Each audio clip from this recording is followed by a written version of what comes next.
LDB ร่วมมือกับ NTP บริการน้ำมันเคลื่อนที่ลดความแออัดตามปั๊มจากสภาพการจราจรที่แออัดตามหน้าปั๊มน้ำมันจุดต่างๆในนครหลวงเวียงจันทน์และราคาน้ำมันที่เพิ่มขึ้นส่งผลต่อค่าใช้จ่ายของประชาชนในสังคมธนาคารพัฒนาลาว LDB จึงได้ร่วมมือกับบริษัท NTP แบ่งปันน้ำใจให้แก่สังคมโดยผ่านกิจกรรมเติมใจเติมน้ำมันแบ่งปันช่วยสังคมเพื่อแบ่งเบาภาระและสร้างรอยยิ้มให้กับผู้ใช้บริการกิจกรรมดังกล่าวสำหรับลูกค้า LDB ที่ตื่มน้ำมันลดจักและสำหรับเงินผ่านแอป LDB Trust จะได้รับสิทธิพิเศษในการต่อแถวใส่น้ำมันในเลนเฉพาะที่จัดสรรไว้ให้และได้รับเงินส่วนลดค่าน้ำมันคืนทันที 5% พร้อมมีการเสิร์ฟน้ำดื่มและกระแล่มฟรีให้ลูกค้าได้กินผ่อนคลายความร้อนระหว่างล้อถ่าตื่มน้ำมันอีกด้วยซึ่งสวยสร้างรอยยิ้มและบรรยากาศที่ดีให้กับผู้มาล้อถ่าใช้บริการการร่วมมือกันในครั้งนี้บ่เพียงแต่เป็นการมอบสิทธิประโยชน์ให้แก่สังคมเท่านั้นแต่ยังเป็นการส่งต่อกำลังใจและจุดยืนของ LDB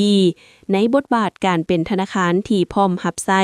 ให้บริการและอยู่เคียงข้างสังคมในทุกๆสถานการณ์อย่างแท้จริง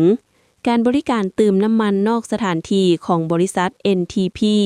ได้เริ่มมาแต่วันที่ 18 มีนาคม 2026 ที่เขตเศรษฐกิจพิเศษบึงถาดหลวงซึ่งสามารถช่วยบรรเทาการสัญจรและเฮ็ดให้ระบายพาหนะบ่ว่าจะเป็นรถใหญ่และรถจักรของพ่อแม่พี่น้องในเขตตัวเมืองนครหลวงเวียงจันทน์ได้อย่างมีประสิทธิภาพและกลับคืนสู่ความเป็นระบบระเบียบตามการเปิดเผยของท่านจินดาศักดิ์ หยดมั่นคงผู้อำนวยการบริษัท NTP การค้าน้ำมันเสื้อไฟมหาชนให้ฮู้ว่าการบริการน้ำมันแบบเคลื่อนที่แม่นจุดประสงค์ก็เพื่อเป็นส่วนหนึ่งในการแก้ไขปัญหาวิกฤตการขาดแคลนน้ำมันแล้วปรากฏการณ์ความแออัดในการต่อแถวกันตื่มน้ำมันอยู่หน้าปั๊มต่างๆซึ่งมือทำอิฐเห็นว่า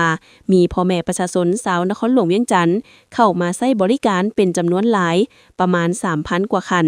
และมือที่ 2 วันที่ 19 มีนาก็มีจำนวนเพิ่มขึ้นซึ่งทางบริษัทมีการบริการหลายจุดเช่นจุดเฉพาะรถจักรจุดรถใหญ่ที่ใส่น้ำมันแอดซังและจุดน้ำมันกาสวนท่านจินดาศักดิ์ หยุดมั่นคงกล่าวอีกว่าเหตุการณ์ครั้งนี้มันกระทบไปทั่วโลกอยากให้สังคมมีการปรับโตโดยเฉพาะการสมใส่น้ำมันในแบบที่ประหยัดช่วยกันสำหรับผู้ที่จะมาใช้บริการก็ให้ใจเย็นล้อท่าใส่ตามลำดับซึ่งทางบริษัทมีนโยบายให้ใส่เต็มถังได้แต่บ่ให้ซื้อเป็นตุกหรือถังบรรจุต่างหากสำหรับเวลาการบริการในมื้อต่อๆไปแม่น 9 โมงเช้าฮอด 6 โมงแลงหรือ 18 โมง